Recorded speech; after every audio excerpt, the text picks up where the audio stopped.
To discuss, we're joined by Heidi Prisbilla, Senior Politics Editor for USA Today, and Julian Zelizer, CNN contributor, as well as a historian and professor at Princeton University. Last hour, one of our guests compared the Obamacare to Jenga. It's not the kind of thing that you can take apart. If you pull out one piece, the rest of it falls apart, Heidi. And that, I know, is the concern, especially if we're going to repeal it. And as we heard from Donald Trump, have something in place ready to go right away. Right. Is there a sense that Republicans are taking a second look now at how this would need to be done?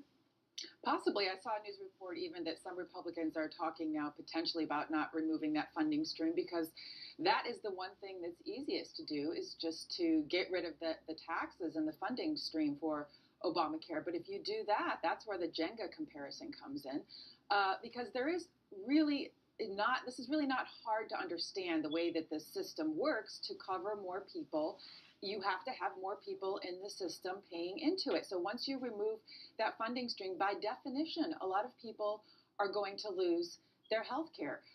And when we look at the popularity of Obamacare, it is very much along partisan lines in terms of whether you like it or you don't like it. But when you ask the question about some of the core principles, the core pillars of Obamacare, like non-discrimination for pre-existing conditions, covering your adult children, those things are very popular. So again, you are talking about the public wanting to maintain the things that are costliest, but then the easiest thing for Republicans to do is to remove the funding stream, and you can't square that.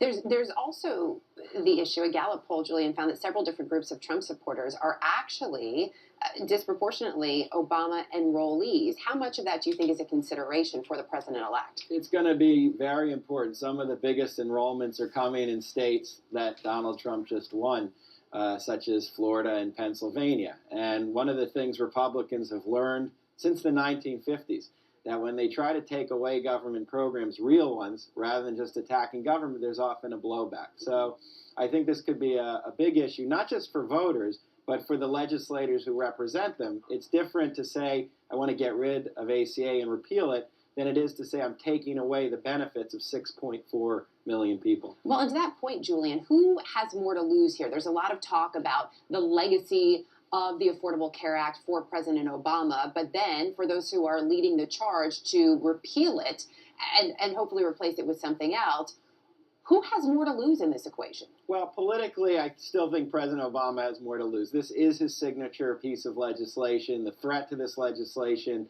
is a paramount concern to him and to many Democrats.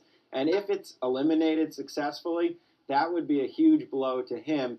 And even if there's political payback for the Republicans because of that, I think in some ways he would suffer the greatest, as well as those who lose their benefits, of course. Part of the issue, Heidi, for all Americans, whether they are buying their insurance through the Affordable Care Act or not, is the fact that health care costs are rising across the board.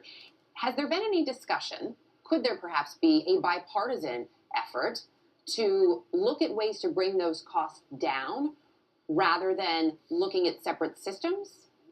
Well, you would hope that this would give way to some kind of a third way, because Republicans have been trying to repeal and replace Obamacare for years now, ever since it was essentially put into effect. And the fact that here we are now where they control all the levers of power and we still don't have a replacement would lead to some kind of a third way. But I have to disagree a little bit with Julian, just because I think even though short term, yes, Obama takes the biggest political hit, if they peel this back without a comparable measure that also has broad coverage, if you look at the non-GOP Trump voters in these states, who were the voters who really, the white working class voters who carried Trump over the finish line, these are the people who are going to be most hurt. And I really do think there will be hell to pay for Republicans across the board in 2018 when these folks wake up and realize that they are actually losing their health care and that there's not something there to replace it, or that whatever replaces it is prohibitively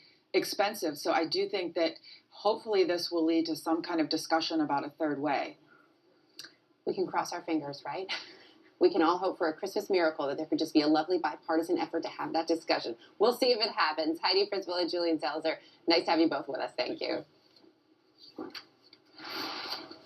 Still to come, after a 9-hour special session, North Carolina lawmakers do not repeal that controversial bathroom bill. Why some in the community are furious. So you like to know your heart rate when you're doing this, and this, and this, and this.